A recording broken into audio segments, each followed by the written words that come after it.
14 minutes after 7 o'clock. Well, it's retirement season for New Brunswick politicians, both forced and voluntary, with a provincial election scheduled for September. Several veteran MLAs have announced they will be bringing their public careers to an end this year by not running for re-election. And although other MLAs are hoping to extend their careers by winning another term, with the public in a cranky mood this year, that is not a certainty for many. But not to worry, 2 years ago, New Brunswick MLAs voted to greatly enhance their own retirement packages for just such an occasion.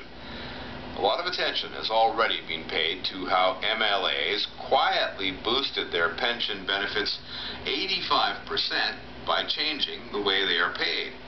But apparently that's not all they did. The CBC has learned MLAs also set up $1 million worth of departure bonuses for themselves.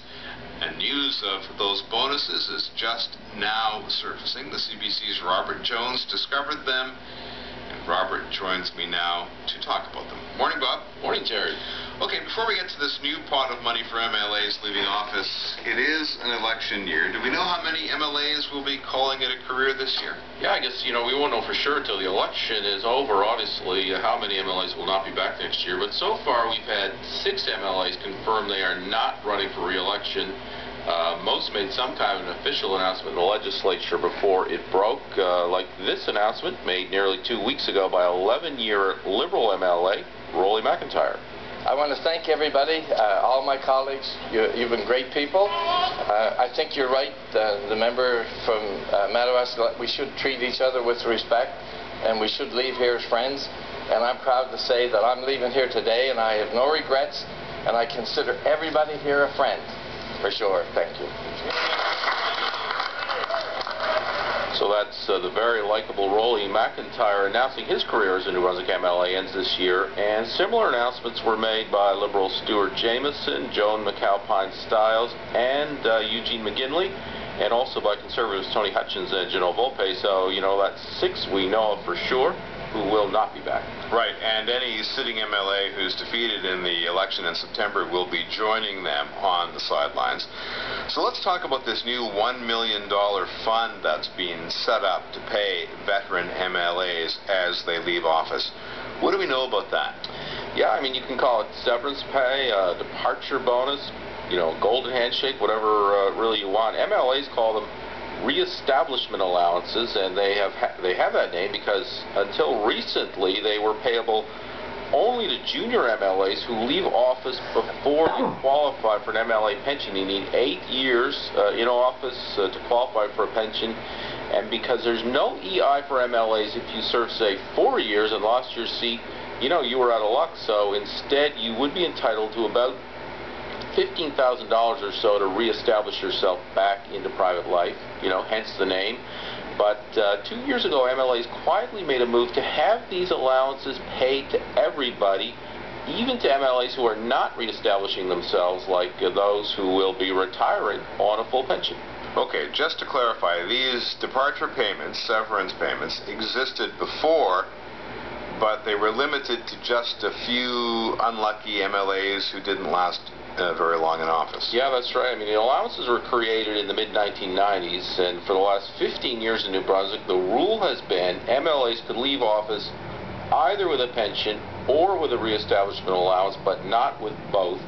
But then 2 years ago, MLAs very quietly changed that. So quietly, in fact, we're just now finding out about it.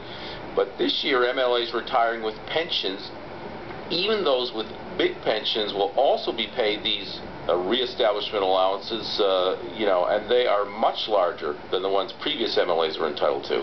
Okay, how much larger? Well, each of those 6 MLAs we mentioned earlier are entitled to receive lump sum payments of $42,500 each when their term expires.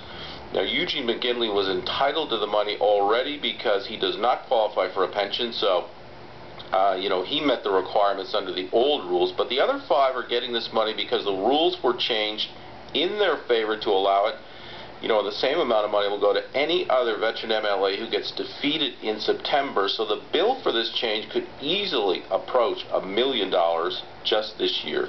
So, Robert, where did this idea come from? Well, the official line is the idea came from Mr. Justice Patrick Ryan, who headed up, the commission looking at MLA pay issues 3 years ago. That's the same commission that recommended the pay change you talked about that caused MLA's pension benefits to explode. Anyway, the official line is that Mr. Justice Ryan recommended paying these monies to all departing politicians, and, that because MLAs had previously agreed to abide by all of Justice Ryan's recommendations, in a way they had their hands tied on this. Yes, they did vote to make the change, but only because they were told to. In March, Conservative House Leader Bev Harrison explained that Mr. Justice Ryan had only agreed to look at MLA's pay if all of his findings were adopted. The intention of the whole process was to review pay and make it much more transparent. And in doing so, it had to be independent. And the best choice at the time was our commissioner, Judge Ryan, to do this. And he took a long time to do it, very thorough. He even went into the parameters of every province in Canada. They had interviews with people in New Brunswick. He did a very, very thorough process. But in order for him to spend that kind of time and do this, the first question was, am I going to be given a free hand, and will people accept what I do? And the answer was yes. So that's Bev Harrison saying, MLAs gave their word to Justice Ryan that all of his findings would be agreed to, and so MLAs, they were kind of on autopilot on these issues. But is that the case? Did Mr. Justice Ryan recommend that all MLAs be paid bonuses when they leave? Well, Terry, it's not entirely clear, and it's certainly not my reading of what Justice Ryan recommended. He did express concern in his report about specific young MLAs, like former Premier Bernard Lord, for example, who fell in between the cracks of the old system. Premier Lord did qualify for an MLA pension when he left office, but he was only 41 years old at the time, and he couldn't begin collecting on the pension for another 14 years. So Justice Ryan did say MLAs like that should be able to get reestablishment allowances, but as far as everybody getting them, I'm not sure that's what he intended. And, besides that, MLAs did not implement every one of Justice Ryan's recommendations in the end anyway, so there was room there for MLAs to make their own decision on this. And certainly none of the 5 MLAs you mentioned earlier who will be getting these payments are spring chickens who are necessarily re-entering the workforce. No, and most have made it clear they are retiring, period. And actually, 3 other former MLAs have already gotten these allowances, and 2 of them have gone to MLAs who quit their jobs outright to take Senate appointments, that were waiting for them. Percy Mockler and Rosemary Poirier just left their jobs as MLAs for better jobs in the Senate, and yet they got these reestablishment allowances, which, again, were originally meant for MLAs who are trying to get back on their feet. So I guess the big question here is, how did all of this happen? MLAs vote themselves this big benefit 2 years ago, and we're only just hearing about it now. And actually, if you weren't as interested in numbers as you are, we might not be hearing about it at all. Yeah, the change was buried there in Bill 53, which was passed in April 2008.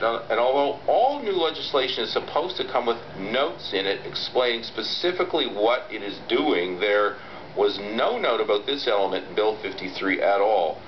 Even though it was $1 million change, it was very skillfully done. The press gallery missed it. I missed it when I was doing all those stories about the big, pension increase MLAs voted for themselves, which was also part of Bill 53, but, it was completely hidden. Even the Canadian Taxpayers Federation, which combs this kind of legislation in every province, looking for hidden perks like this, they missed it. And Kevin Gadet from the Federation says, really, he can't believe how much money MLAs managed to cram in Bill 53 for themselves with no one catching on right away.